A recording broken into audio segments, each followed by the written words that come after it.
Singapore থেকে ফেরার পথে গতকাল সকালে ঢাকায় ট্রানজিট নিয়েছেন ভুটানের রাজা জিগমে খেসার ওয়াংচুক।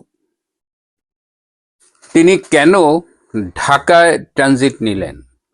এটি কি স্রেফ যাত্রাবিরতি, রিফুয়েলিং, বিমানের তেল নেওয়ার জন্য, নাকি সৌজন্য সাক্ষাৎ? এই বিষয়টি নিয়েই আলোচনা হচ্ছে এবং আমরা এই বিষয়টি নিয়ে খোঁজ নিতে গিয়ে বেশ কিছু চাঞ্চল্যকর তথ্য পেয়েছি। আজকে সেই বিষয়টি নিয়ে আলোচনা করব, শেষ পর্যন্ত সাথে থাকবে। ভুটান বাংলাদেশের ইতিহাসের একটা গুরুত্বপূর্ণ দেশের নাম, কারণ এই দেশটি 1971 সালের 6 ডিসেম্বর প্রথম বাংলাদেশের স্বাধীনতাকে স্বীকৃতি দিয়েছিল। ভৌগোলিকভাবে এই দেশটির এক পাশে মোটামুটি ইন্ডিয়া, আর এক পাশে রয়েছে চীন এবং এর দক্ষিণে আমাদের বাংলাদেশ রয়েছে, মাঝখানে একটু ভারত।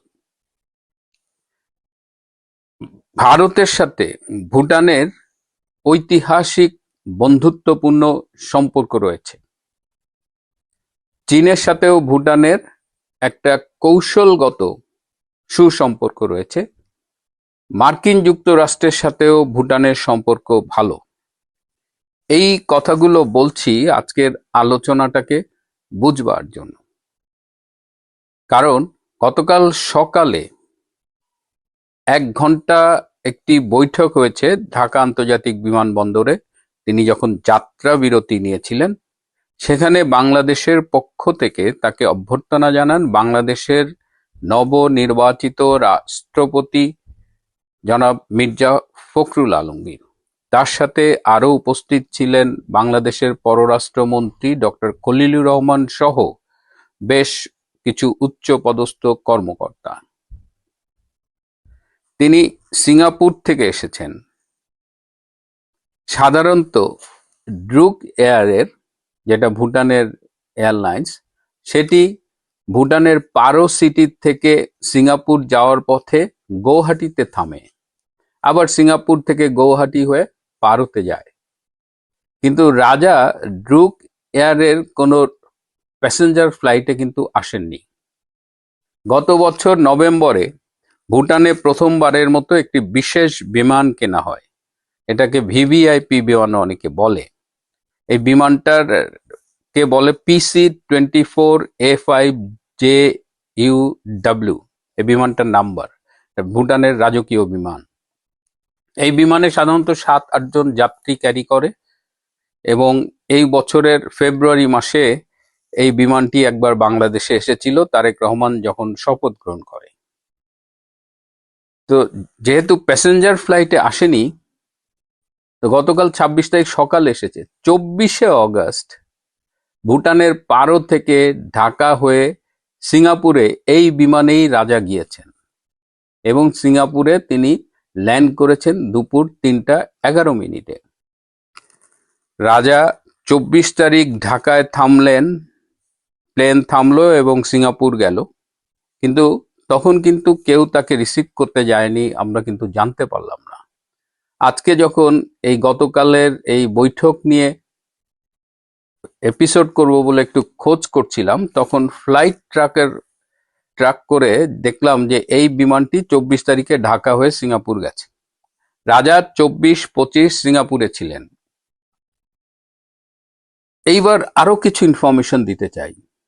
30-31 জুলাই ভারতের পররাষ্ট্র সচিব বিক্রম মিস্ত্রি ভুটানে গিয়েছিলেন। গত 18 আগস্ট বাংলাদেশ এবং ভুটানের প্রতিনিধি দলের মধ্যে বাণিজ্য এবং অন্যান্য বিষয় নিয়ে একটি গুরুত্বপূর্ণ মিটিং হয়েছে।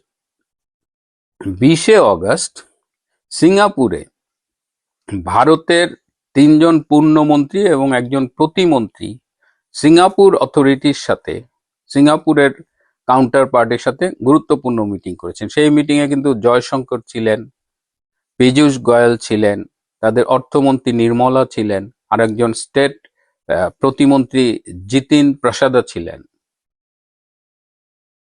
তারপরে 20 তারিখে মিটিং এর পরে এই প্রতিনিধি দলের কেউ কি ছিলেন, থেকে গেছেন? কারণ রাজা 24 এবং 25 তারিখে সিঙ্গাপুরে অবস্থান করেছেন। এই যে ভারতীয় দলের সাথে সিঙ্গাপুরের যে মন্ত্রীদের মিটিং হলো, সেটা কিন্তু সিঙ্গাপুরের যে সরকারের পক্ষ থেকে জানানো হয়েছে প্রেস রিলিজ দিয়ে। আবার 25 তারিখে ভিয়েতনামের এবং ইকুয়েডরের বেশ গুরুত্বপূর্ণ সরকারি কর্তৃপক্ষের সাথে সিঙ্গাপুরের প্রতিনিধিদের মিটিং হয়েছে, সেটাও সিঙ্গাপুরের পক্ষ থেকে প্রেস রিলিজ দিয়ে জানানো হয়েছে। কিন্তু ভুটানের রাজা যে 24-25 সিঙ্গাপুরে ছিলেন, সিঙ্গাপুর কর্তৃপক্ষের পক্ষ থেকে আমরা কিন্তু কোনো প্রেস রিলিজ পাইনি। সেদিক দিয়ে বলা যায় যে এটা একটা ব্যক্তিগত সফর ছিল। এই ব্যক্তিগত সফরে তিনি কি করেছেন? তিনি কি তৃতীয় কোনো দেশের প্রতিনিধির সাথে কোনো গোপন বৈঠক করেছেন? এবং সেই বৈঠক শেষে তিনি ফেরার পথে ঢাকায় এবার যখন নামলেন তার প্লেন থেকে, তিনি কিন্তু ভিভিআইপি লাউঞ্জে গেছেন এবং সেইখানে বাংলাদেশের রাষ্ট্রপতি এবং পররাষ্ট্রমন্ত্রী সহ অন্যান্য উচ্চপদস্থ সরকারি কর্মকর্তারা ছিল। দেখেন, 24 তারিখে গেল আমরা জানলাম না, কিন্তু 26 তারিখে কেন এত বড় আয়োজন? এই জায়গাটায় আমাদের কিন্তু এই যে আলোচনাগুলো হচ্ছে, যে রাজা জিগমে খেসার ওয়াংচুক তিনি ভারতে কি কারোর সাথে মিটিং করেছেন এবং তিনি কি বাংলাদেশে এসেছেন আসলে কোনো দুতিয়ালি করতে, কোনো মেসেজ পৌঁছে দিতে? সেই জায়গায় ঢাকার একটি গোয়েন্দা সূত্র আমাদের জানিয়েছে যে ভুটানের রাজা খুব স্পেসিফিক কিছু মেসেজ নিয়ে গেছেন।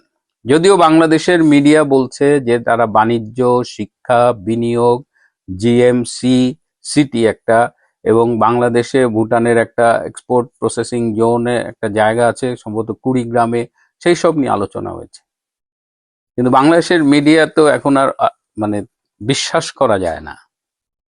তো আলোচনাটা হয়েছে ভুটানের রাজা তিনি তার দ্বিপাক্ষিক আলোচনাগুলো করতেই পারেন।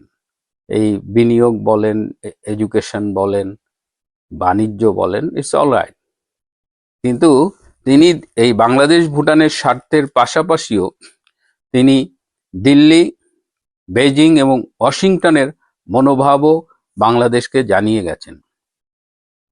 এই তিনটি দেশের পক্ষ থেকে বাংলাদেশকে একটি বার্তা পৌঁছে দিয়েছেন ভুটানের রাজা, সেটা হলো যে বাংলাদেশে তারা একটি ইনক্লুসিভ পলিটিক্যাল এনভায়রনমেন্ট দেখতে চায়। অর্থাৎ এই যে বর্তমানে অন্যতম বৃহৎ রাজনৈতিক দল আওয়ামী লীগের উপরে কার্যক্রম নিষিদ্ধ করা হয়েছে, সরকারের পক্ষ থেকে বলা হচ্ছে আওয়ামী লীগ দল হিসেবে নিষিদ্ধ হয়ে যাবে, নানা রকমের কথাবার্তা। কিন্তু এটা তো গণতন্ত্রের জন্য উপকারী না।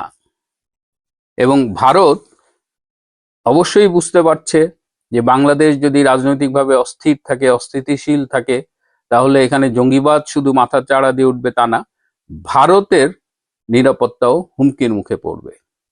একই আশঙ্কা চায়নারও। চীন মনে করে যেহেতু বাংলাদেশে তাদের প্রচুর বিনিয়োগ রয়েছে, বাংলাদেশের সাথে তাদের বাণিজ্য রয়েছে, সম্পর্ক ভালো, এই বিনিয়োগ, এই সম্পর্ক থ্রেটেন্ড হবে যদি বাংলাদেশ রাজনৈতিকভাবে অস্থির থাকে এবং এখানে যদি ধর্মীয় জঙ্গিবাদের উত্থান ঘটে।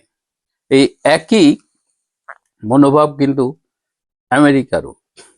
যদিও চীন আমেরিকার সম্পর্ক অনেকটাই সাপে নেউলের মতো, কিন্তু বাংলাদেশ প্রশ্নে এখন তারা একটি জায়গায় এসেছে যে বাংলাদেশটাকে এই সাউথ এশিয়ার বা ইন্দো প্যাসিফিক রিজিয়নের শান্তির লক্ষ্যে, স্থিতিশীলতার লক্ষ্যে বাংলাদেশটাকে আগলে এই স্থির করতে হবে, পলিটিক্যালি সেফ অ্যান্ড সাউন্ড করতে হবে।